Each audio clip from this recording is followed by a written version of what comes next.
Number 165 sir तुम्हाला guys आज कुठं जातो कळायचं असेल मी काय दाखवतो यावरून. आणि आम्ही दर्शन करायला चाललो जेजुरीला. मग काय सगळा फ्रेश वगैरे झालो त्यातल्यात म्हणलं कुणासोबत घ्यावं, तर आज मोठा ब्लॉग पण घेतोय. ते मोठे ब्लॉग पण येणार आहेत गाईज. जेजुरीचा किल्ला वगैरे काय मोठे जुने किल्ले काय सगळे आम्ही आज सगळं म्हणजे एकदम तुम्हाला दाखवणार आहे. मोठ्या ब्लॉग तर नक्की बघा गाईज. आणि छोट्या ब्लॉग मध्ये 3-4 पार्ट मध्ये दाखवण्याचा प्रयत्न जेवढा दिसेल ते असेल. पुण्यामध्ये सासवड कुठे आहे आणि घाटाच्या वर गेले की तुम्हाला एक मूर्ती बघायला भेटते, ते पण पांडुरंगाची.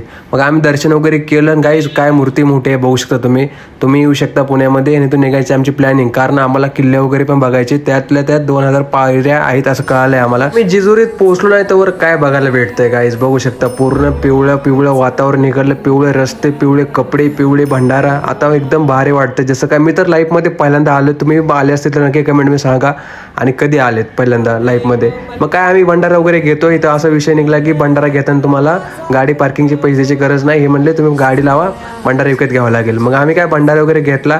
आम्ही तो थेट आतमध्ये. आणि मी तर लाईफमध्ये 20 वर्ष गावामध्ये काढलेत गाईज.